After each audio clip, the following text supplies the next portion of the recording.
style, sell with Sue. It's your move.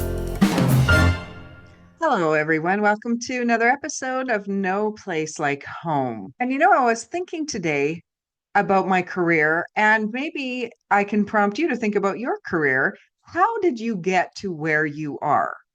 If, well, when you're as old as I am, you can look back and see the steps and what has held your interest and what you have disliked and the things you let go.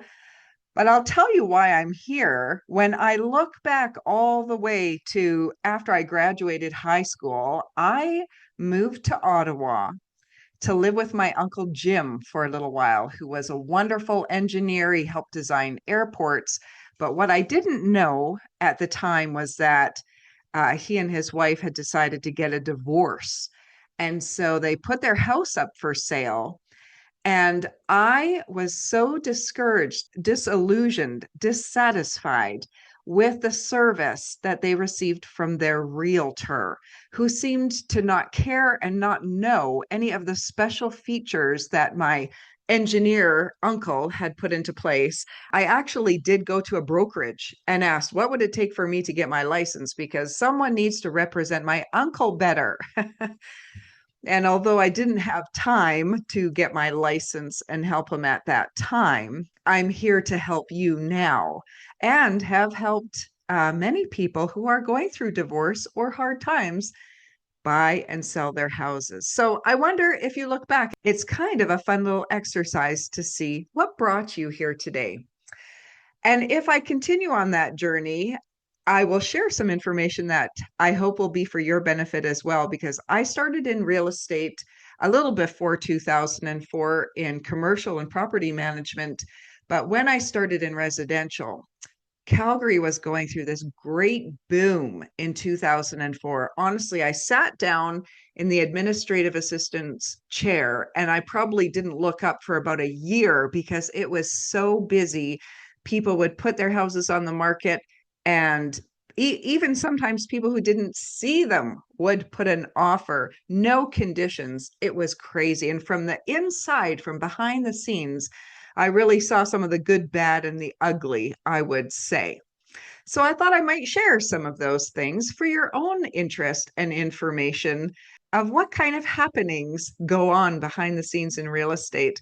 Of course, you know your own experiences and maybe those of your friends. Let me share some that I've seen over the years that the information I hope will be to your benefit. And let's start with the good things that I have seen over the years. Hey, I saw this not too long ago, actually. Some sellers had gone to the trouble in their own house before they were thinking of selling it and replaced their shingle roof with a great rubber hail resistant roof.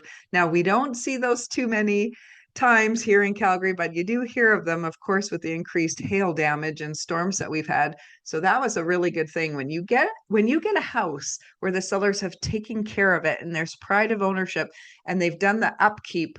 I had one experience where some sellers had put in, yes, they had AC in their house, they had normal heat, but they'd also put in a heat pump, which really helps with the efficiency of heat exchange and even keeping the house cool. So some of the good experiences have been when buyers have gotten a house where the sellers have really taken care of that house, even on the things that are not cosmetic, but the things behind the mechanical systems, the roof, the basement.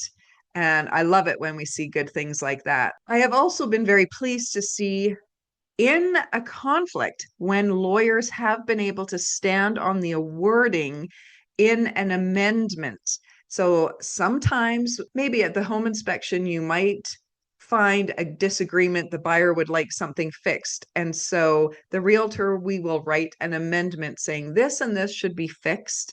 If it's not, we will do a holdback. And if it is, when we receive the receipts, the holdback will be released. And those words need to be able to protect and support that buyer. And I did have one experience, and it seemed like a silly little thing, but there was some little plumbing issues, and there was an issue with a shower ceiling in the ensuite that did not look good. So we put them in an amendment with a holdback. now, day before closing, when we did a walkthrough and checked with our own eyes to see if those things had been done, those, and really, they were simple plumbing fixtures to be replaced. When we discovered they were not replaced, then we needed to go back to the lawyer and stand on that amendment. The lawyer was able to advocate for the buyer. And eventually, that amount that we put in there was released to the buyer so that she could get those things fixed properly and to her satisfaction. And I don't know why they weren't done properly. The sellers said that they thought they were. So I don't really know from the other side what the sellers did or what they were thinking. I can't defend them and I can't convict them, but I can support and advocate for my client. And I love it when the good thing happens and they can stand on a well-written amendment and the buyer can have what they deserve. Sometimes moderately bad things happen when you're going through homes, not only in the viewings, not only in the sales, but let's talk about home inspection for a second, because I'll always remember one not a hot tub, a jetted tub that was inspected, and the gunk that came out of those jets. If you have a jetted tub, a lot of people don't use them all the time, they just leave them. Well, let me tell you, gunk builds up in there. So even if you're not enjoying a jetted bathtub yourself, you still need to clean it out and run those jets. So yeah, we had some pretty bad buildup from inside. But the worst thing was that this jetted tub hadn't been used for a long time. And the home inspector had said afterwards that these certain kind of faucets, they do give out after some time, and they had. And so the water leaked through the plumbing, through the house, underneath the floorboards, and down into the third level of the basement where they leaked through the roof, the ceiling. And when the home inspector popped his finger through there, all the water came down. Thank goodness on some vinyl plank flooring, so it didn't bother that. But they did have now an awareness that there was a problem. It wasn't a big problem, but it had to be fixed. So bad things can happen sometimes too. Now let's get to some ugly stuff that I have seen. And often it's an ugly attitude from the other party who takes offense or is trying to shirk their responsibilities. And this can really turn out ugly because your client ends up feeling like it's just not fair. So one time we had a shower in an ensuite, and you could just see visually when you went in that there had been some kind of water damage from it at some point. And the seller just said, well, they never bothered fixing it. Well, when the buyer took possession and they tore that ceiling apart, of course they discovered that there used to be a water problem in there. But these things have to be investigated. If sellers or buyers, if you see something and it doesn't seem to be causing a problem right now, I mean, that's great, but you don't want it to get uglier when such and such pipe is used again and you discover, oh yeah, there was a leak for that. So don't ever be afraid to really investigate and really look at things. I mean, this had a bubbled yellow stain. It was really very ugly, and it deserved to be looked at and fixed. I have also seen one time during possession, during a walkthrough, a little corner, like around the nook in the basement, in the utility room, where nobody goes, where it's dark. And behind a half wall were all these sellers, old books, old files, things in garbage bags that had never been removed. And the seller wasn't interested in removing them. They had their own issues, things going on. And so my buyer was left to be very upset about this ugly issue of all this stuff. And that would have landed on my shoulders. But thankfully, through a respectful conversation with the other realtor, that seller's realtor did come in and pick up all of that stuff. Once in a while in the industry, yes, behind the curtain, we will talk about the things we have had to take out of listings that are left at closing. Maybe the sellers weren't aware, maybe they didn't care. And a lot of realtors will tell you, I mean, if you've been in the business for a while and you've had clients for any length of time, you will probably have the ugly experience of the clients missing an appliance in their home upon closing. Yes, I have seen that happen occasionally too. I have seen all kinds and heard of all kinds of things over my years in real estate, and not just with my license, but as I said at the beginning, starting in admin, then going into training and helping to train realtors. And hey, someone out there, you might be thinking you might want to go into real estate one day. Maybe you've always fantasized about it and now it's your time. Well, I will tell you, when I myself went through the licensing course, even with all my experience and found those authentic frustrations and those day-to-day issues and questions, I did make a playlist on YouTube called How to Become a Realtor. And if you plug that in, you'll see a few videos that really outline the details of how to become a realtor. It is not always smooth sailing for a number of reasons. But what I do appreciate is that I come to the role with many different points of view from all different angles, from buying myself, from selling myself, to holding a license, to doing the paperwork, to hearing and listening to lawyers, to understanding the legal implications. And let me ask if you ever heard this story that came out in the news not too long ago. It was about a realtor drinking some milk. Did you hear about this? Happened in British Columbia? A realtor, so the story goes, was waiting for his buyers to arrive at a house. He let himself in, which we often do, so you can go turn on the lights and make sure toilets have been flushed before your buyers arrive. However, this fellow said he was thirsty and he went and helped himself to a drink of milk right out of the seller's fridge, right out of the milk carton. I mean, this was so crazy. It did get broadcast on the national news. And how the sellers found out that this happened was they had security cameras in their house. Now, legally, you are not allowed to have volume on any cameras in your property when you're showing your house. Doesn't always probably happen, but you're not allowed officially, but you can have the cameras on. And when they returned, they saw in the footage and the evidence was right there. That realtor got fined $20,000 for taking milk out of someone's fridge. Can you imagine? That is just some of the crazy stuff that goes on behind the scenes. And I should let you know that when it comes to rules and regulations, just in cases like this, if you ever feel that you are not being represented or something wasn't fair, there are real estate councils in every province in your city that you can go to that are there to protect the consumer.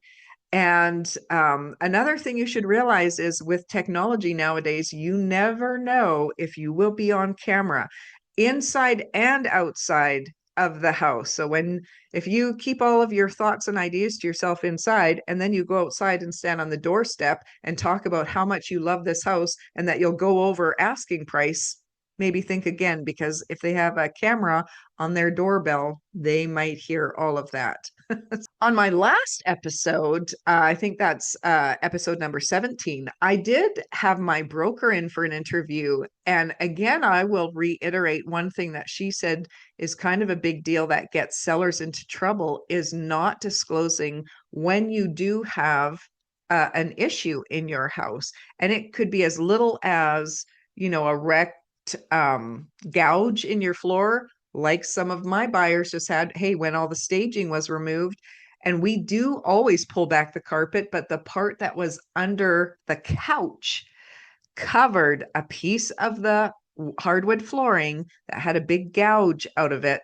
I mean, it's a small thing on the scope, but are the buyers going to take the sellers to court for that? No, but gee, it sure would have been nice to have that disclosed. And we also found some replacement hardwood in the basement. But it just seems like when sellers cover things over that they're not really being on the up and up. But it can be a small thing like that. It could be a big thing. And the problem is, if it's a big deal and it could stigmatize the property, Of course, the sellers might not want to talk about it. This could be a death that happened in the home. It could be a flooding that was remediated, big things that they think about, but that they don't share. And so this is where, when you're buying a house, it really does come down to buyer beware, caveat emptor. You need, and your realtor needs, to do the research behind the scenes for you, looking behind closed doors, looking under rugs. And as the buyer's realtor, I need to be asking the seller's realtor, hey, is there anything else I should know? Is there anything that wasn't written in the comments? This is a great question to ask when everything looks right.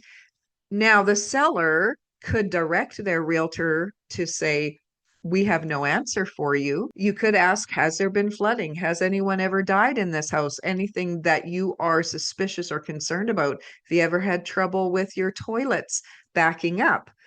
Now, the seller could direct their realtor to say no, no comment, but really in that no comment, it tells you something, doesn't it?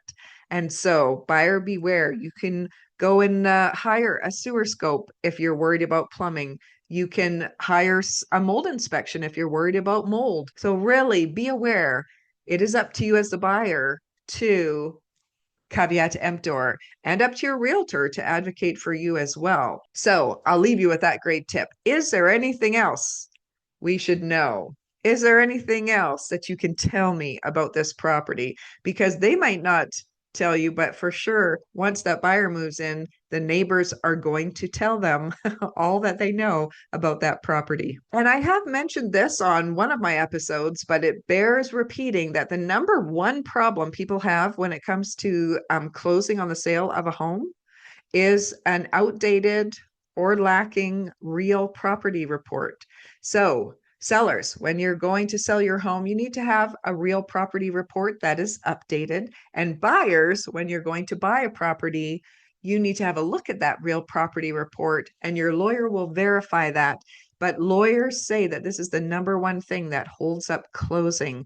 So just keep that in mind. Number one problem that gets in the way.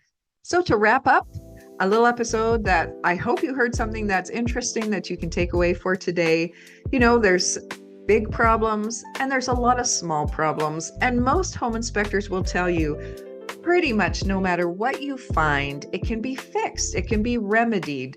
So don't just walk away from a property that meets a lot of your needs just because it needs a little bit of repair. Hey, if it's been lived in, if it's older, repairs are normal. They will happen, and you can replace and make a house your home when you move into it. Other things, if you do find something very serious, things can be taken to court, and you will have a lawyer on your side representing you who can advise. And if something really is misrepresented or hidden, you do have the opportunity to keep those sellers and that listing realtor accountable. Remember to look out for yourself. That caveat emptor is around for a reason. And if you are suspicious about a house, there's nothing to keep you from knocking on your neighbors' doors and asking a few questions and saying hello, seeing what your neighbors are like. So we have chatted about the good, the bad, and the ugly, and you have some takeaways. In every industry, not just real estate, but in every industry, you also have the good, the bad, and the ugly in representation. And so it is up to you to get to know who is representing you. And I remember many years ago, I bet 20 years ago, we had a new realtor who wanted to do some open houses for the agent I worked for, who was very busy. And so she let him do an open house at one of her listings.